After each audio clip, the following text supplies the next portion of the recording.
Actress Shilpa Shetty के पति राज कुंद्रा कानूनी पचड़ों में बुरी तरह फंस चुके हैं। दरअसल सोमवार को पूछताछ के लिए गिरफ्तार किया गया था राज कुंद्रा को, लेकिन अब कोर्ट ने राज कुंद्रा को 23 जुलाई तक रिमांड पर भेज दिया है। राज कुंद्रा पर अश्लील फिल्म बनाने और उन्हें सर्कुलर करने का आरोप लगा है, जिसके चलते अब एक बार फिर से इस केस में शर्लिन चोपड़ा का नाम सामने आया।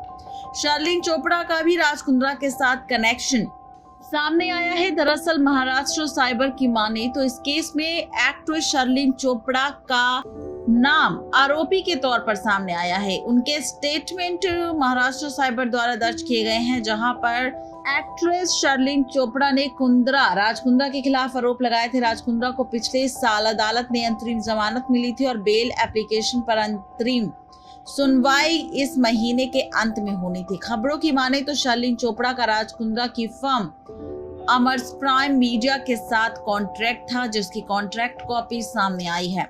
ये कॉन्ट्रैक्ट भारत के बाहर की कंपनियों की कुछ ऐप के लिए अश्लील कंटेंट देता था। उनके पूर्व वकील चरणजीत चंद्रपाल की, जिसमें शर्लिन चोपड़ा भी ऐप के साथ ही चलती थी। ये पार्ट टाइम काम बहुत अच्छा नहीं चल रहा था और कुछ समय बाद शर्लिन को राज कुंद्रा ने स्पॉट किया।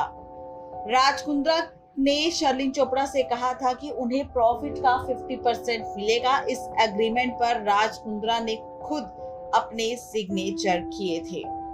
जून 2019 और 2020 के बीच अच्छी कमाई हुई। शर्लिन को हालांकि इस बात का एहसास भी हुआ कि उन्हें एग्रीमेंट के अनुसार पैसे नहीं मिल रहे थे, इसलिए 1 साल बाद उसने समझौते को एंड करने के लिए कहा।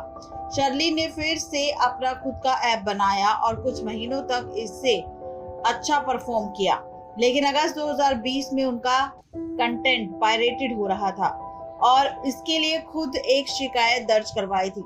फरवरी 2021 के बाद शर्लिन चोपड़ा का एक स्टेटमेंट दिया गया, जिसमें बताया गया कि कैसे राज कुंद्रा ने पूरी तरह से शर्लिन चोपड़ा को गंदी चीजों में ढकेल दिया था। इस साल की शुरुआत में राज कुंद्रा ने कहा था कि उन्होंने कंपनी के शेयर बेच दिए हैं और अपने इन्वेस्टमेंट और एग्जिट फॉर्मेलिटी के डॉक्यूमेंट पुलिस को सौंप दिए हैं। तो यह है पूरी खबर, जहां पर शर्लिन चोपड़ा और राज कुंद्रा के बीच की कॉन्ट्रैक्ट कॉपी सामने आई है और कॉन्ट्रैक्ट का पूरा सच भी। नेक्स्ट लाइव से रजनी की रिपोर्ट।